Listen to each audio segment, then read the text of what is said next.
Good evening बच्चों, आप लोगों को गुरुदेव जवाहर सर के वैदिक गणित चैनल में आप लोगों का स्वागत है। और आज हम बीज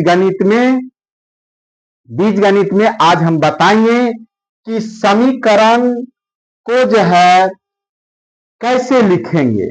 बच्चों, जो कथन में दिया रहेगा उसे हम समीकरण के रूप में कैसे लिखेंगे, कथनों को समीकरण के रूप में कैसे लिखेंगे बच्चों, इसके बारे में आज आप लोगों को बताएंगे। बच्चों, इससे पहले हम अलजेब्रा के बारे में बहुत से बातों को बता चुके हैं और आप निश्चित रूप से रिवीजन कर लेंगे तो जिससे कि आप अलजेब्रा आपके लिए जो है आसान हो जाएगा।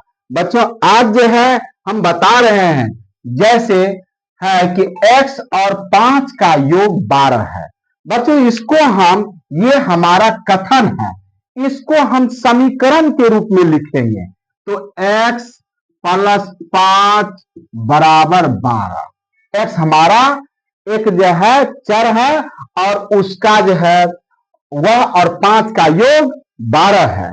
इसी प्रकार बच्चों, जैसे अगला है कि कोई संख्या और 12 का योग 16 है। हम कोई संख्या है तो हम आपको बताए हुए हैं अलजेब्रा में कि जो मान ज्ञात नहीं है, अज्ञात मान है, तो उसको हम मान लेंगे। जो चर है हमारा एबीसीडी से लेके एक्स वाई जेड तक, तो हम मान लेंगे। जिसे मान लेते हैं कि माना कि कोई संख्या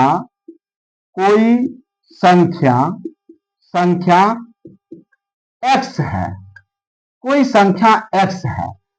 तो बच्चों, जो हम कथन लिखे हैं, इस कथन में आप लोगों को जो ध्यान पूर्वक देखना होगा कि कोई संख्या हम x मान लिए हैं, तो कोई संख्या और 12 का योग है तो x प्लस 12 बराबर 16। बच्चों, इस प्रकार हम चुटकी में जो है अलजेब्रा को सीख सकते हैं। अभी बच्चों ध्यान पूर्वक इसे देखने की जरूरत है। और जैसे हम अगला एग्जांपल लेते हैं कि कोई संख्या और 5 का अंतर 8 है। अंतर, डिफरेंस जिसको कहते हैं, तो डिफरेंस का मतलब हो गया जिसको माइनस कहते हैं, अंतर जिसको हम घटाव कहते हैं। तो कोई संख्या हम x मानते हैं, माना कि कोई संख्या बराबर x, कोई संख्या बराबर हम x लेते हैं तो x और 5 का अंतर, x माइनस 5 बराबर 8। अंतर का मतलब माइनस अर्थात घटाव जिसको कहते हैं, माइनस का चिन्ह दे करके हम कथन को समीकरण के रूप में लिखेंगे। बच्चों, इसी प्रकार कोई संख्या का 3 गुना 12 है, 3 गुना अर्थात 3 से गुना करेंगे। गुना का मतलब गुना है ना। हम फिर इसी प्रकार मानेंगे कि माना कि कोई संख्या बराबर हम y भी मान सकते हैं, है ना। तो इसका जो है y को हम 3 से गुना करेंगे तो 12 आया, या जो है 3y बराबर 12 आया।